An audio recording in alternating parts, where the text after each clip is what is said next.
আসসালামু আলাইকুম। আজকে আমি আপনাদের সাথে খুবই সহজে এবং অল্প উপকরণে পালং শাকের পুরি রেসিপি শেয়ার করব। আশা করি এই রেসিপি ফলো করে খুব সহজে আপনারা বাসায় পালং শাকের পুরি বানিয়ে নিতে পারবেন। তো পালং শাকের পুরি বানানোর জন্য এখানে আমি তাজা 1 আঁটি পালং শাক নিয়ে নিয়েছি। আপনারা চেষ্টা করবেন তাজা শাক নিতে। তো এখন আমি পালং শাকের গোড়াটা কেটে ফেলে দিচ্ছি। শাকগুলোকে এখন আমি ভালোভাবে ধুয়ে পরিষ্কার করে নেব, যাতে করে কোনো ধরনের ময়লা না থাকে।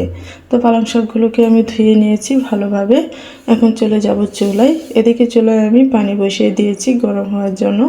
এখন আমি ধুয়ে রাখা পালং শাকগুলো দিয়ে দিব।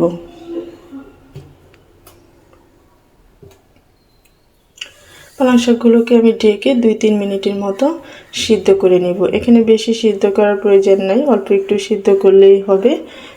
তো সিদ্ধ করা হয়ে গেছে আমার। এখন আমি চুলা থেকে উঠিয়ে নিচ্ছি।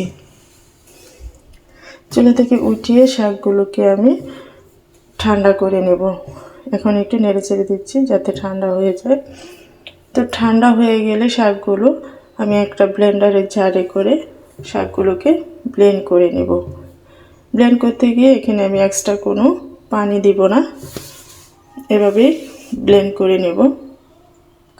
তো দেখেন ব্লেন্ড করার পর এরকম একটা মিহি পেস্ট হয়েছে।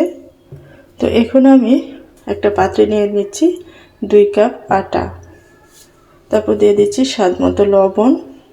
এখন লবণটা আটার সাথে ভালোভাবে মিশিয়ে নিচ্ছি।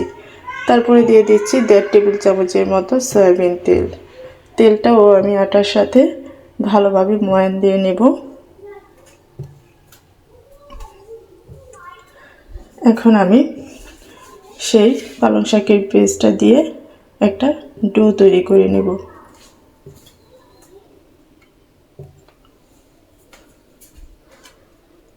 এখানে আমি ভালোভাবে একটা ডো তৈরি করে নিলাম। এখন উপর দিয়ে সয়াবিন তেল দিয়ে এটাকে আধা ঘন্টার জন্য আমি ঢেকে রেস্টে রেখে দেব। তো আধা ঘন্টা পর আমি চলে আসলাম। এখন ডোটাকে আবারও আমি কিছুক্ষণ ভালোভাবে ময়ান দিয়ে নিচ্ছি। এখন ছোট ছোট করে লিচি কেটে নিলাম। তারপর লিচিগুলোকে এখন আমি পুরির মতো করে বানিয়ে নেব। এখানে আমি একটু তেল দিয়ে নিচ্ছি। তো পুরি বানানোর জন্য এখানে আমি খুব পাতলাও না আবার একেবারে মোটাও না, এরকম একটা শেপে বানিয়ে নিলাম একে একে। এখন গরম তেলে এগুলোকে ভেজে নিচ্ছি। এটাকে মিডিয়াম টু হাই হিটে ভেজে নিতে হবে যাতে পুড়ে না যায়। তো ভাজা হয়ে গেছে আমার প্রায়, এখন আমি উঠিয়ে নিচ্ছি। তো আমার রেসিপিটি যদি আপনাদের ভালো লেগে থাকে আপনারা অবশ্যই আমার ভিডিওটি দেখবেন এবং লাইক কমেন্টস করবেন।